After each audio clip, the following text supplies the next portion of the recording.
অপমানিত স্থানে কখনো দ্বিতীয়বার ফিরবেন না। যোগাযোগের তৃষ্ণায় মারা যাবেন, তবুও যোগাযোগ করবেন না। আবারও বলছি, কখনোই না।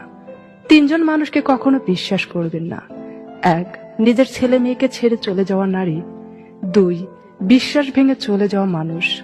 3, আপনার গোপন কথা ফাঁস করা মানুষ। আমি যাকে আঁকড়ে ধরে বাঁচতে চেয়েছি, সে আমাকে একা ফেলে চলে গেছে। আমি যাকে স্নেহ করতে গেছি, সে আমাকে ঘৃণা করেছে। মানুষ ঠকায়েন না, মানুষ বাঁচিয়ে বা কয়দিন। মানুষের বদদোয়া মানুষকে ভালো থাকতে দেয় না। মানুষের অভাবে মানুষ নিঃসঙ্গ হয় না। মানুষ নিঃসঙ্গ হয় ভালো বন্ধুর অভাবে, কাছের মানুষের অভাবে। ভালো খারাপ বলতে কিছুই হয় না। মানুষের মন রাখতে পারলেই ভালো, আর রাখতে না পারলেই আপনি খারাপ। বেঈমান কখনো অপরিচিত মানুষেরা করে না। বেঈমানি করে মূলত কাছের এবং পরিচিত মানুষেরাই। ছোটবেলা শিখেছি, সৎ থাকলে সবকিছু ভালো হয়। বড় হয়ে বুঝলাম, সৎ মানুষকে সহজে ব্যবহার করা যায়। কেউ কাউকে ছাড়া বাঁচবে না, এটা বাজে রকমের একটা মিথ্যে কথা। সবাই বাঁচে, খুব ভালোভাবেই বাঁচে, শুধু মরে যায় স্বপ্নগুলো।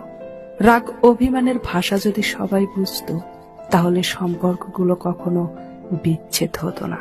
চাইলেই যদি পাওয়া যেত, তাহলে পৃথিবীতে কোনো গল্পই অসমাপ্ত থাকতো।